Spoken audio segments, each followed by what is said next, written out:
Mas estamos aí, nas mãos de Deus. Deus é quem sabe todas as coisas com relação ao nosso futuro, de todos nós. Mas enquanto nós não vamos, enquanto nós aqui estamos, e aqui com a graça de Deus por muito tempo estaremos, o que nós estamos fazendo é estudar a Bíblia.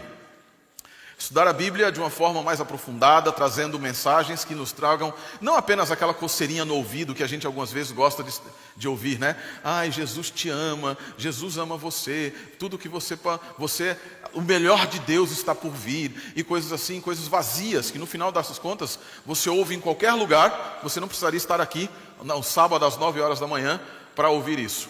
Você não poderia estar aí ouvindo nas rádios, através dos coaches cristãos. Não é isso que a gente está aqui para aprender. Nós estamos aqui para aprender a palavra de Deus. É a palavra de Deus que deve nos encantar e nos dar a certeza da graça de Cristo demonstrada, derramada sobre cada um de nós. É através das páginas das Escrituras, da certeza profética, através da certeza da inspiração das Escrituras, através da certeza de que todas as histórias contadas nas Escrituras são verdadeiras e que as profecias ali dadas são reais, é que nós efetivamente alcançamos o pleno conhecimento de Cristo, e nesse pleno conhecimento nós somos transformados. Pregação de coceira no ouvido, ela só serve para uma coisa, dizia Paul Washer. Paul Washer, pregador batista, eu não sei quantos de vocês conhecem, ele tem uma pregação chamada Parque de Diversões de Jesus. É uma pregação tremenda. Eu já falei um pouco dela aqui para vocês uma vez, já citei. Ele chegou numa das igrejas, num lugar que ele foi pregar, e ele falou, pessoal, quando ele chegou, eles começaram a aplaudir. Hey, Paul Washer, hey, começaram a aplaudir. Ele disse assim, parem de me aplaudir, porque quando eu terminar de pregar hoje, provavelmente vocês não vão querer mais que eu volte aqui. Eu estou falando nesse momento para várias pessoas que daqui a algum tempo estarão queimando no fogo do inferno. Olha que pregação mais linda, hein? Começa bem isso aí. É tipo Jonathan Edwards, pecadores nas mãos de um Deus irado. Um sermão que Jonathan Edwards fez de quase 2 horas, falando a respeito de como nós queremos um Deus que é laissez-faire. Quando, na verdade, as Escrituras nos mostram um Deus que é amor, mas que é justiça. Eu lia sobre esse texto ontem à noite. E Paul Washer também diz o seguinte, nós gostamos de ter um parque de diversões, no qual todas as boas coisas nos vêm, mas quando terminamos o sermão, absolutamente houve transformação alguma. Queremos as músicas, o mexer das mãos, o balançar do corpo. Queremos a beleza das músicas que são cantadas, mas não queremos o compromisso que disso advém. Queremos olhar para Deus e dizer assim, uau, me recebe com tua graça, me cobre da tua graça. Mas a graça de Cristo vem também juntamente, vem imbuída de responsabilidade e compromisso. E Paul Washer diz que essa é a infelicidade do cristão de hoje. Dizer que teve um encontro com Deus, teve um encontro com Cristo, e ao terminar o culto ser exatamente igual ao que era antes. Exatamente igual ao que era antes. E ele diz assim, nós estamos vivendo um parque de diversões de Cristo. Mas como muitos parques de diversões que não têm cuidado, a roda gigante pode quebrar. A montanha russa pode descarrilhar. E se isso acontece, o resultado é morte. Sejamos cristãos de verdade, sejamos bíblicos. E por isso nós estamos estudando as Escrituras, porque são as Escrituras que medem todo o Espírito. Tudo, absolutamente tudo nas Escrituras. E nesse nosso processo de estudar as Escrituras, nós estamos estudando Daniel. E nós queremos continuar orando a Deus para que a gente consiga chegar no capítulo 11. Mas nós temos aí dois sermões pela frente que vamos lidar com Daniel 8. A minha previsão são 2 sermões pela frente, nós vamos lidar com Daniel 8. Deixa eu ver se está ligado aqui. Está ligado? Aí. Dá para vocês verem, né? Eu vou passar muito rapidamente sobre a questão da data e do contexto, porque a mesma data e mesmo contexto de Daniel 8 são de Daniel 7. O ponto interessante de Daniel 7 com Daniel 8 é o que... Não adianta eu apontar para lá, né? Eu tenho mania de apontar para lá. É aqui. Daniel 8 é no 3º ano do rei Belsazar. Vocês lembram, eu já falei quem era Belsazar, não vou retornar tudo, mas Belsazar era desconhecido da história, as pessoas diziam, os especialistas diziam antes que Belsazar foi uma invenção de Daniel, até que descobriram o cilindro de Nabonido e as crônicas de Ciro, e lá falava a respeito de Belsazar. Hoje é possível datar esse 3º ano do ano 548, 547, antes da Era Comum, que a gente costuma falar antes de Cristo. E aqui é muito interessante porque, assim, se vocês lembrarem do capítulo 7, o capítulo 7 é datado do 1º ano de Belsazar, 550 a 549. Por que é importante saber essas datas? No ano de 549, no ano de 550, 549, o pai dele, eu já falei sobre isso, Nabonido, que era o rei de fato, foi para a cidade de Tema, porque ele estava meio chateadão. Ele falou: eu não gosto de ficar com negócio de guerra, essas coisas todas. Eu vou lá para a cidade de Tema. Esse era o 6º ano dele. Nabonido subiu ao trono por uma revolução, por uma rebelião de Belsazar, seu filho, que tirou Labaste Marduk, que era o verdadeiro herdeiro da Babilônia. Então, ele não chegou ao trono por vias normais. Ele chegou ao trono por vias de violência. Ele usurpou o trono. E Nabonido resolveu ir, depois de várias guerras, ele resolveu ir para Tema e deixou o filho dele cuidando. Eles tinham recentemente tido uma vitória na Cilícia e uma em Edom. Aqui, como eu disse, Nabonido estava em Tema, mas havia um problema. Rapaz, parecia os tempos de hoje, né? Havia um problema de divergência entre Nabonido e Belsazar. Nabonido, ele tinha uma tendência um pouco mais monoteísta. Embora ele não fosse alguém adorador do reino de Deus de Israel, essas coisas, ele não era muito amigo de Marduk, de Bel, dos Nebo, os deuses da Babilônia. Já Belsazar era completamente devoto desses deuses. E aí, quando o pai vai para Tema, Belsazar começa a trazer de volta os cultos. Existe uma crônica antiga que diz, inclusive, que durante os 6 primeiros anos de Nabonido, não houve culto a Marduk, e nem a estátua de Bel foi trazida para Eságila. E que no primeiro ano, quando Belsazar entrou no reino como corregente, ele começou a trazer de volta. Que é o que eu digo aqui, adoração a Marduk. Então havia divergências. Não era um período fácil. E na Babilônia era muito comum filhos matarem pais por causa do reino. Era muito comum. Você vivia com um olho no gato e outro no peixe. Com um olho no gato e outro no peixe, como a gente costuma dizer no Brasil. O rei não sabia se ele dormiria aquela noite e acordaria no dia seguinte. Ele dormia, antes de qualquer comida, o que é que ele fazia? Tinha aquelas pessoas que iriam provar a comida, as bebidas, para ver se não estavam envenenadas. Que vida boa, né? Que vida tranquila. Vida de paz, de tranquilidade, de harmonia dentro do reino. Viviam fazendo festas, e as festas eram geralmente dedicadas aos deuses, mas tinha uma outra razão. Nas festas, todos aqueles que eram conspiradores poderiam morrer junto, porque as bebidas eram compartilhadas. Então, se você é um conspirador e é convidado para uma festa, saiba que o rei desconfia de alguma coisa. Nem as festas eram momentos de paz. Nem as festas eram momentos de paz. Então, esse é o contexto no qual nosso amigo Belsazar vivia e no qual, com Daniel 8, foi dada, a mensagem de Daniel 8 foi dada. Lembre-se, 2 anos depois da mensagem de Daniel 7. 2 anos depois. E é interessante, um outro ponto muito importante que é importante lembrar, a queda de Babilônia vai acontecer 11 anos depois, em 539. Vocês lembram que na época da queda de Babilônia teve um sonho que nós estudamos no capítulo 5? Lembram? Daniel, existe a mão na parede, a escrita na parede, e quem era o rei daquela época lá? Era Belsazar. 11 anos depois ele ainda era o rei. E ele não sabia mais, aparentemente não sabia mais quem era Daniel. Montem comigo o seguinte quadro, entendam o seguinte quadro.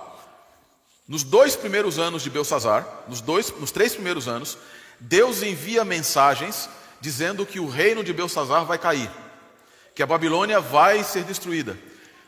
Anos antes, na estátua de Daniel 2, Deus disse: Babilônia vai passar. O rei Belsazar, cultuador de Marduk, adorador de Marduk, um Deus supremo, entende que o Deus de Israel está em luta contra Marduk. E porque, para vencer, ele precisa ser mais adorado, porque a adoração era a que fortalecia os deuses. E daí ele faz tudo o que vai acontecer na Babilônia, na história nos conta. E uma das coisas que ele faz é afastar Daniel do conselho. Daniel era um dos principais conselheiros do rei. Gente, não é incomum, e percebam, é um mundo que nós vivemos. Desde aquela época, ninguém gosta de ouvir a verdade. Ninguém gosta de ouvir a verdade. Se alguém vai até você e te diz para você assim: você errou nisso ou naquilo, ou nisso outro, ou naquilo, aquilo outro, por mais que você até diga, até faça uma cara de ninguém gosta de ouvir. Imagine para uma pessoa que é um rei ouvir de um dos seus principais, ou melhor, do seu principal conselheiro, capítulo 2, verso 41, daquele que era o principal, o príncipe dos magos, o príncipe dos sábios, dizendo assim, olha, o meu Deus, o Deus de um dos escravos, anunciou que o seu reino vai cair, uma vez e duas. Ele afasta Daniel. É muito mais simples você afastar. Eu vou usar um exemplo aqui. Quando foi o programa de saúde, Rubinho? Há 2 semanas, né? 2 semanas. Programas de saúde geralmente são muito mal vistos na igreja. É ou não é? Vamos ser francos. Programas de saúde, geralmente, quando a gente planeja um programa de saúde, quando planeja, vai ter uma semana de saúde. O pessoal já fala, vai falar de vegetarianismo. Vai falar de carne. Vai falar disso. Vai ser aquela coisa conservadora, aquela coisa pesada. Não é legal. Isso, aquilo, outro. Eu não quero. Eu vou ver se daquele dia eu não consigo viajar para algum lugar ou se de repente eu não consigo pegar um Covid para não ter que ir na igreja. Por quê? Porque nós não gostamos de ouvir a verdade de que nós estamos nos alimentando ou vivendo, vamos tirar a alimentação, mas vivendo em desconformidade com a mensagem de saúde. Vivendo em desconformidade com a mensagem de saúde. Isso é horrível. Nós não gostamos. E aí o que a gente faz? Muitas vezes, não vamos ter semana de saúde na igreja. Para quê? Para que ninguém seja tocado nas suas aflições, no seu lugar comum. Quando nós temos problemas entre irmãos, de disse-me-disse, etc, etc. E você tem que chegar e falar, olha, está errado isso. Não é assim, não eu gosto, não quero, e etc, não sei o que e tal. Nós precisamos aprender que a verdade precisa ser dita. E quando a verdade precisa ser dita, a verdade deve ser o quê? Recebida. A verdade precisa ser recebida. Não afaste o mensageiro, como fez Belsassar. Porque o que aconteceu com Belsassar naquela noite na Babilônia? Ele foi piorando, até o dia que o reino dele foi pesado, medido e achado em falta. No capítulo 5 é isso que acontece. Deus mandou 2 mensagens específicas para Belsassar. Seu reino vai passar. Ele não quis aceitar. O reino passou de qualquer jeito. Porque é indiferente se você aceita ou não aceita. Essa é a verdade. Capítulo 8, dentro do contexto do livro, nos mostra o seguinte: Deus revela seu propósito para o seu povo. Eu vou olhar para aquele negócio ali, mas eu estou gostando dele não. Deus revela o seu propósito para o seu povo. Dentro da arquitetura do livro, nós vimos que o centro dele está no capítulo no capítulo 5, mostrando Deus humilha os inimigos quando eles se exaltam, Deus humilha e esmaga seus inimigos, e depois você vai retornando aqui, mostrando Deus protege e estabelece seu povo, Deus reinos deste mundo versus o reino de Deus, e Deus revela seu propósito para o seu povo, dos capítulos 8 a 10. Outra maneira que a gente pode enxergar nós já vimos também no capítulo de 1 a 6, a visão humana, no capítulo 7, a transição para a realidade celestial, e no capítulo 8, a visão divina, que vai do capítulo 8 ao capítulo 12. Em outras palavras, tudo que nós vamos ver agora, do capítulo 8 em diante, tem a ver com coisas que acontecem por trás dos panos. Os eventos históricos estão na frente, mas por trás de tudo que está sendo falado, nós temos que perceber a ação divina, e essa ação é que é o mais importante. O texto em si é estruturado dessa maneira.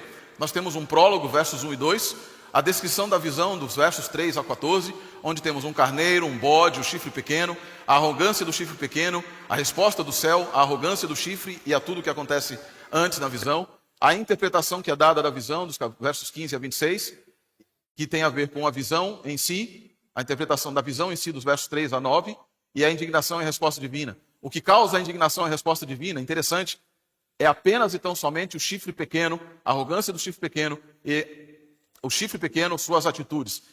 O carneiro se engrandece, o bode se engrandece, mas nenhum deles causa indignação diante do eterno, diante dos céus. Mas o chifre pequeno, pela característica do seu ataque, ele é aquele que causa indignação e demanda uma resposta divina que é dada nos versos 13 e 14. Nós vamos falar sobre o chifre pequeno no próximo sermão, não tanto hoje. Hoje nós vamos dar uma introdução sobre o que é o carneiro, a visão em si e o bode também. O carneiro que nós vemos ali, que no início do capítulo, versos 3 e 4, representa o reino imediatamente seguinte ao da Babilônia. Olha que coisa interessante que Deus faz. Lembram que onde estava Daniel nesse período?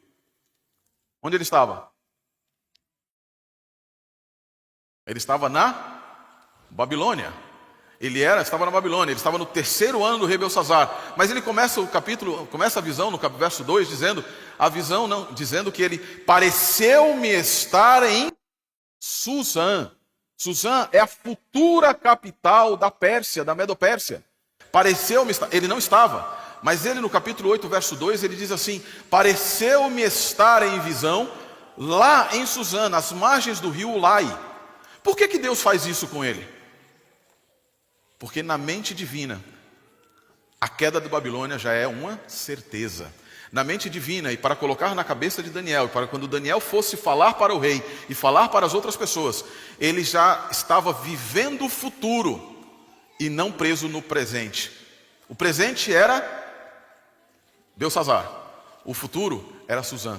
E Deus levou Daniel até o futuro para demonstrar a ele que não haveria nada que pudesse ser feito, absolutamente nada que pudessem seres humanos fazerem, para impedir que a promessa divina, que a profecia divina se cumprisse.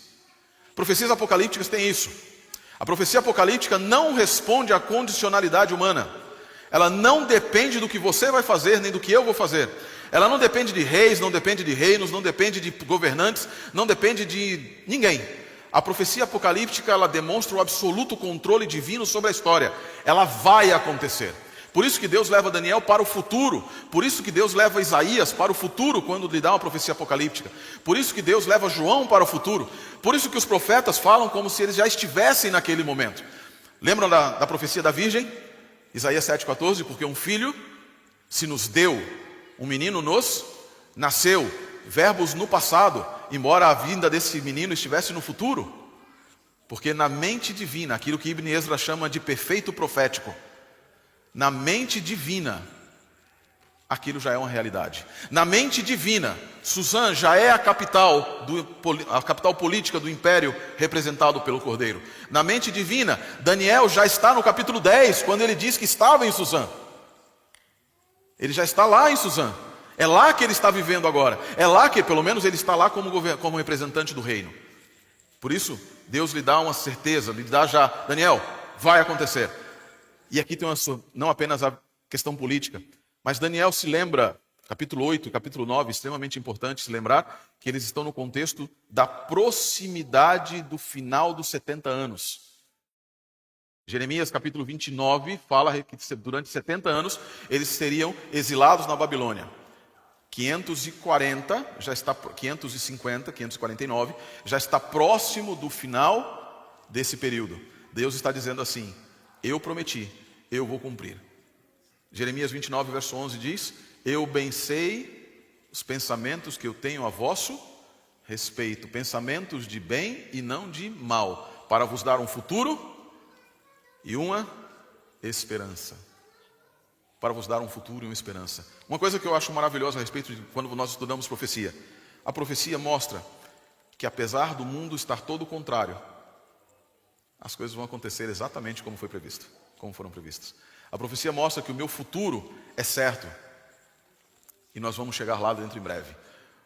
Um outro aspecto importante, o carneiro é arrogante, gadal, verbo hebraico que significa engrandecer, se fortalecer, achar-se grande.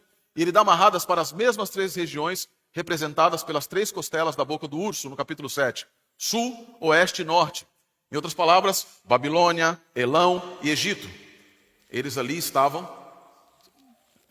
da mesma maneira como como o urso do capítulo 7, conquistando o mundo conhecido naquele momento. Nos mostrando que esse carneiro é o mesmo segundo animal do capítulo 7. O bode, que logo vem em seguida, na profecia, ele nos mostra uma descrição que se assemelha à da 3ª besta de Daniel 7. Olha que interessante. Ele não toca o chão, como se ele voasse com muita velocidade, exatamente como um leopardo com 4 asas, descrito em Daniel 7,6. E o próprio anjo, no verso 21, diz que esse animal é o reino de Javã, ou a Macedônia, uma antiga forma de se referir à Grécia. Uma antiga maneira de dizer do Império Grego. E isso é muito legal, porque vocês vão ver como ele rapidamente, Alexandre, o grande chifre, rapidamente conquista tudo. É importante lembrar, salientar que a força está no grande chifre. Não é o bode em si que é poderoso, mas principalmente o seu grande chifre. A expressão hebraica Hazut Keren indica que o chifre lhe dava direcionamento.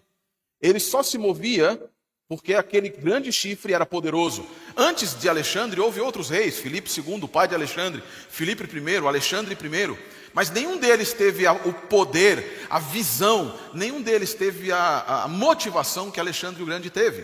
Alexandre nasceu em 356 a.C. e ele foi educado por Aristóteles, olha que maravilha. Ele foi educado pelo grande filósofo Aristóteles. Ele via toda a grandiosidade da cultura helênica. Ele viu os grandes feitos do seu pai, que era um grande guerreiro, Filipe II, mas nenhum desses reis anteriores, por mais poderosos que fossem, se tornou sequer sombra do que era Alexandre o Grande. Alexandre, quando o pai dele foi morto por um dos seus generais, em 332, Alexandre recebe o reino. Quando tentaram matar Alexandre, mas ele foi colocado como rei em decorrência de o exército queria ele, porque ele era o grande general da Grécia, com 22 anos, um homem de profunda inteligência e estratégia. Ele se engrandece, esse bode se engrandece sobremaneira por causa do seu reino, do seu chifre, Higdil Ad Meod. Ele cresce até atingir, ele não é grande aqui, mas ele cresce até Ad Meod. Ad Meod quer dizer, Meod quer dizer muito, maravilhas. Ad quer dizer até. Então ele cresce até atingir tudo isso. Alexandre começa com motivação. Ele começa buscando trazer o império para a grandiosidade. Vocês vão ver aqui? Vocês vão ver aqui, olha o tamanho do império de Alexandre. Aqui embaixo. Em 10 anos, Alexandre expandiu seu império para o oriente, para o sul e para o norte. Ele sai daqui, da Macedônia, aqui para a região de Pela. E tudo isso é o que ele obtém. Até o Egito. Ele continua suas conquistas, passa pela Babilônia uma primeira vez. Continua suas conquistas até o que hoje é a Índia. Nesse percurso, ele queria expandir o pan-helenismo. Ali está errado, não é Filipe III, é Filipe II. E ele tinha uma arrogância tremenda, Alexandre era tremendo. Se vocês derem uma olhada no mapa desse, vocês vão ver algumas coisas interessantes. Ele criou 20 cidades com seu nome. Se vocês derem uma olhadinha aqui, vocês vão ver. Alexandria, ela está Alexandria do Egito, aqui. Depois Alexandria de Susana. Você tem outra Alexandria aqui. Você tem a Alexandria do Indo. Outra Alexandria aqui, do lado de Alexandria do Indo. Você tem a Alexandria de Hilácis. Você tem a Alexandria, que hoje é Cabul. Rafat, Cabul, Alexandria do Cáucaso, que é Cabul. Você tem outra Alexandria aqui em cima, que é a Alexandria Escate, aí a Alexandria Bucéfala e várias outras Alexandrias. Ele gostava dele, hein? Amava o nome dele. Ele tinha uma visão muito boa dele mesmo, né? Onde ele passava, ele queria deixar marcas. E ele queria deixar quais marcas? Ele deixou ou não deixou? Para vocês terem uma ideia. Até 1920, na região da Anatólia, 1920 agora, do século passado, ainda existiam oradores chamados oradores alexandrinos.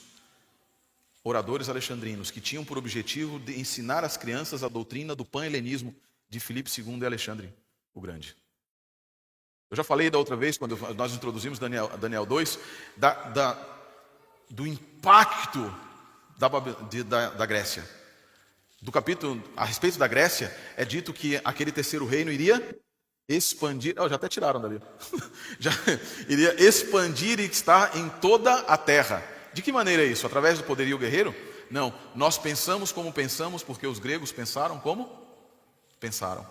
Nosso modelo de pensamento é grego. Nosso questionamento, nossa maneira, nossa forma de filosofar é toda grega. E ele atingiu o pan-helenismo como ele queria. Nós somos chamados de cultura greco-latina. Nós hoje somos aqui, em todos os lugares onde estamos, chamados de herdeiros da cultura greco-latina. Ele entendia que a Ásia era um presente dos deuses. Eu falei isso aqui embaixo para vocês. Mas nós estamos chegando aqui já ao final, né, do que nós vamos falar hoje, porque nós vamos continuar na próxima semana a esse respeito também. Esse chifre era muito grande, cresceu muito, arrogantíssimo, poderoso, estratega, estrategista, um homem com poderio militar, com inteligência, com motivação, com tudo. Arrogantíssimo. E no meio, quando o seu poder estava no ápice, ele seria quebrado.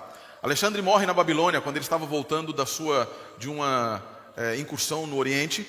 Seus soldados pediram para voltar, ele para na Babilônia e ali ele tem uma das versões é que ele é acometido por uma febre depois de um grande banquete, ele fica completamente mal e ele vai degringolando e ele falece ali em decorrência de uma pneumonia.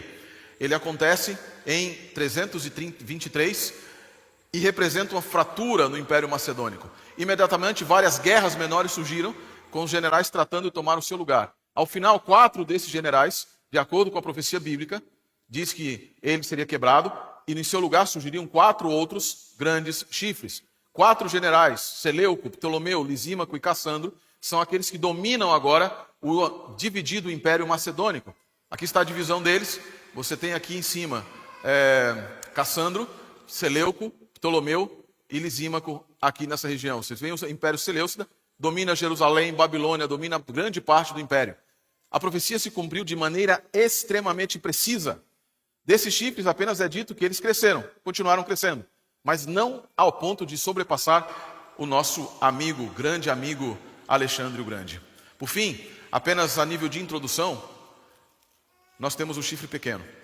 Eu vou falar mais sobre esse chifre pequeno no próximo sermão, porque tem muitas coisas que estão aqui, que são importantes que nós atentemos. A primeira coisa só para introduzir, a primeira coisa o chifre pequeno não surge de nenhum animal. Não surge de nenhum chifre. Na tradução de vocês, e aquela tradução da NVI é uma tradução péssima. Assim, o termo hebraico, o texto da tradução da NVI não tem nada a ver com o que está no hebraico. Nada. Do início até o final do verso 14, não tem nada a ver com o que está no texto original. Sacrifício contínuo não é uma palavra que aparece no texto original. Abominação, alguma coisa que eles colocaram lá, não é o que está no texto original. O chifre sai de um outro chifre, não é o que está no texto original também. Então, no final das contas, a tradução da NVI, ou algumas traduções que nós temos, elas nos alejam, nos impedem de compreender corretamente as Escrituras. No próximo sermão, que é dia 2, nós vamos falar um pouco sobre o chifre pequeno. Mas prestem atenção nisso. Ele não surge de nenhum animal, não surge de nenhum dos chifres, mas dos 4 de uma das direções dos céus. Verso 9. Ele vem de pequenos começos, ele se torna maior do que os animais anteriores. O chifre, não o bode. Ele ataca o oeste, o sul e a terra gloriosa. E ele se ergue até o príncipe do exército e deles tira o contínuo e não o sacrifício contínuo. Sabe o que é contínuo? Deixa eu só um spoiler para vocês. A palavra contínuo dentro do sistema de Levítico, lá em Levítico, ela significa toda a ministração, todo o ministério de Deus em favor dos seres humanos. Lá no santuário. Ela se refere à luz contínua, ao pão da presença, ao sacrifício. Ela se refere à porta que estava continuamente aberta. Ela se refere à presença de Deus e não apenas ao sacrifício. Olhando isso, a que se referiria, na ideia de vocês aqui rapidamente, a que se referiria o contínuo e por que ele seria tirado? Qual seria? Incluiria. Mas o que mais? Lembrem, no sistema lá de Levítico, inclui tudo que era feito no santuário. O que era feito no santuário? No tabernáculo? Em uma palavra.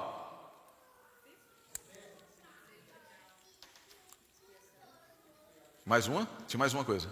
Todas essas aconteciam, mas elas eram para cumprir um objetivo. Qual era o objetivo? Era o quê? Então, tem uma coisa que acontece em decorrência do sacrifício, da cerimonialidade e da expiação. O que era? Perdão é um do que é obtido. Intercessão. Ministração. Intercessão. O santuário tinha por objetivo, o santuário terrestre, tinha por objetivo, através do sacrifício, através dos rituais cerimoniais, através da expiação, obter perdão através da mediação dos sacerdotes.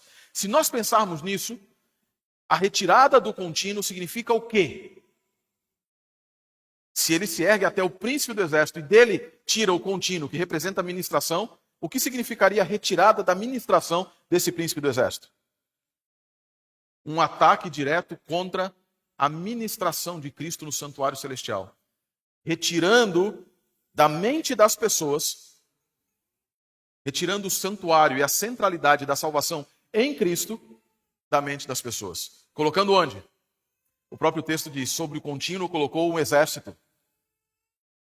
A guarda levítica era responsável por fazer essa ministração. Ao estabelecer missa, ao estabelecer intercessão de santos, ao estabelecer intercessão por seres humanos, o chifre pequeno coloca um exército, o exército papal, sobre o contínuo, retirando a eficácia e o conhecimento da ministração de Cristo por cada pessoa no santuário celestial e trazendo para onde?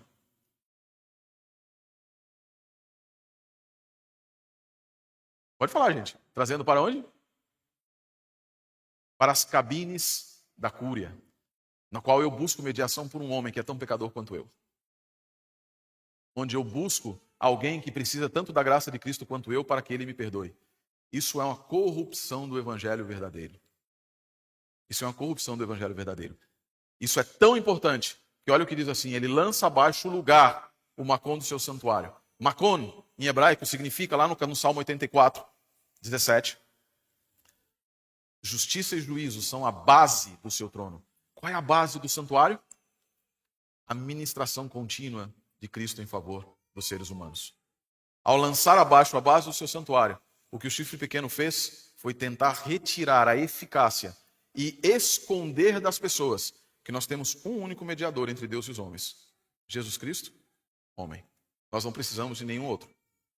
Nós não temos nenhum outro. Não existe nenhum outro nome debaixo do céu pelo qual importa que sejamos salvos. Na semana que vem nós vamos continuar falando sobre o chifre pequeno. Vamos falar sobre a origem. Vamos falar sobre, na outra semana, sobre características. Nós vamos ver na história essas características. E nós vamos ver como a profecia foi precisa. E qual foi a resposta divina a esse ataque do chifre pequeno. Que o Eterno abençoe cada um de vocês. Pensem nisso. A profecia foi precisa em cada um dos seus detalhes. E isso nos deve trazer a certeza de como ela foi precisa na descrição de fatos históricos. Ela também é precisa no que diz respeito ao destino de cada um de nós. E o que a profecia fala a respeito do destino de cada um de nós? Nosso lugar é Jerusalém. Leshaná Rabá Berushalayim. No ano que vem, em Jerusalém. Vamos ficar em pé para orar?